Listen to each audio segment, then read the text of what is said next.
Inilah Injil suci menurut Matius.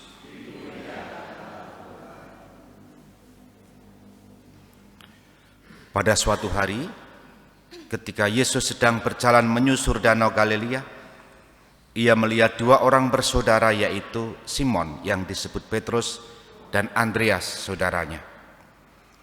Mereka sedang menebarkan jala di danau, sebab mereka itu penjala ikan.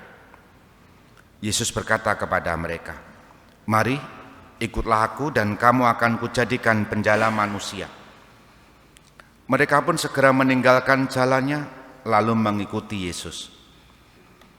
Setelah Yesus pergi dari sana, dilihatnya pula dua orang bersaudara, yaitu Yakobus anak Zebedius dan Yohanes saudaranya, bersama ayah mereka Zebedius sedang membereskan jala di dalam perahu. Yesus memanggil mereka, dan mereka meninggalkan perahu serta ayahnya, lalu mengikuti Dia. Demikianlah sabda Tuhan.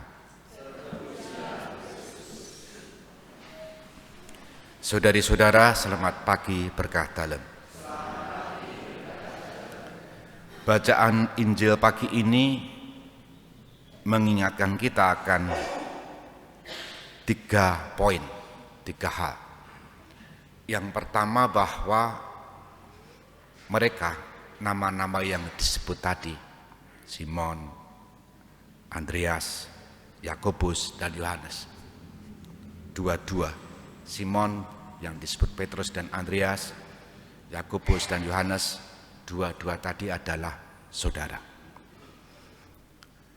Dari sini kita bisa memahami mengapa iman kekristenan berkembang juga dari saudara, dari keluarga. Betul enggak? Banyak yang menjadi Katolik karena keluarga besar. Bahwa ada yang baptis karena sendiri, bukan berdasarkan iman warisan, itu juga ada. Artinya roh tetap bekerja seturut dengan rencana Roh Kudus untuk menjadikan sebagian besar murid-murid Kristus. Ini yang pertama. Mereka bersaudara. Yang kedua, mereka adalah penjala ikan. Mengapa? Karena mereka mata pencaharian sehari-hari adalah penjala ikan. Kenapa kok tidak petani, pekebun? Ya tidak jamak waktu itu. Ya kebetulan Yesus kelilingnya di pantai. Coba kalau kelilingnya di hutan pasti akan lain kisahnya. Dan nomor 2 ini poinnya adalah mereka dipanggil saat mereka menjalankan tugas sehari-hari, pekerjaan sehari-hari. Dan kebetulan adalah sebagai penjala ikan. Hal ini mengingatkan kita bahwa Tuhan memanggil siapapun. Memanggil dalam arti dipanggil untuk menjadi pengikut Kristus. Bukan dipanggil artinya mati, bukan itu.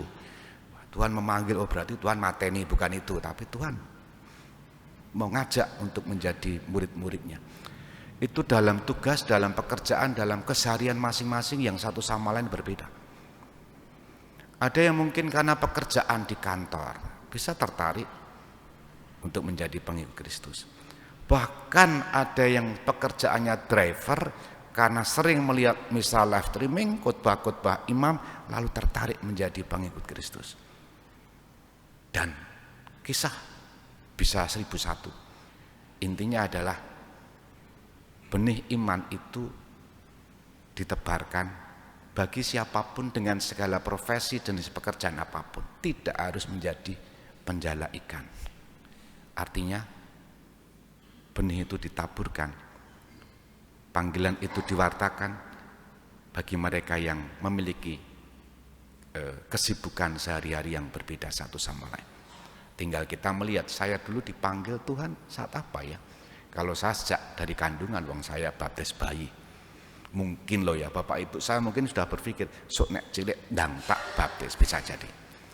Dan yang ketiga adalah menerima kemudian mengasihi. Apa artinya? Murid-murid itu menerima pewartaan Yesus, menerima kisah Yesus, menerima ajaran Yesus. Dan menerima bisa jadi melihat apa yang dikerjakan oleh Yesus. Tetapi kata menerima ini tidak berhenti pada dirinya sendiri. Tidak berhenti pada diri mereka sendiri. Tapi akhirnya mengasihi. Mengasihi apa? Mengasihi apa yang dia lihat, mengasihi apa yang dia dengar, mengasihi apa yang dia terima dari pengajaran Yesus. Maka menerima, mengasihi, terima kasih. Itu artinya adalah bahwa kita murid-murid pada zaman sekarang itu, kalau telah menerima pengajaran Yesus, menerima kesaksian para rasul ini, murid-murid awal ini, pada gilirannya juga berani mengasihi kesaksian itu bagi banyak orang di sekitar kita. Tidak perlu membawa Injil kemana-mana, tetapi dalam keseharian kita, pekerjaan kita, kesibukan kita masing-masing, menjadi pengikut Kristus yang sungguh-sungguh bertanggung jawab.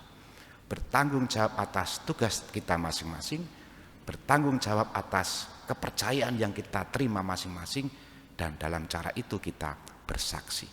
Maka kalau orang lalu mengatakan, oh pantas dia orang Katolik, dia orang Kristiani, dengan cara itu kita sudah bersaksi. Maka poin ketiga ini, kita tidak hanya menerima warisan iman mereka, para rasul ini, tapi juga mengasihi kesaksian kita untuk konteks hidup kita masing-masing. Kita hening sejenak.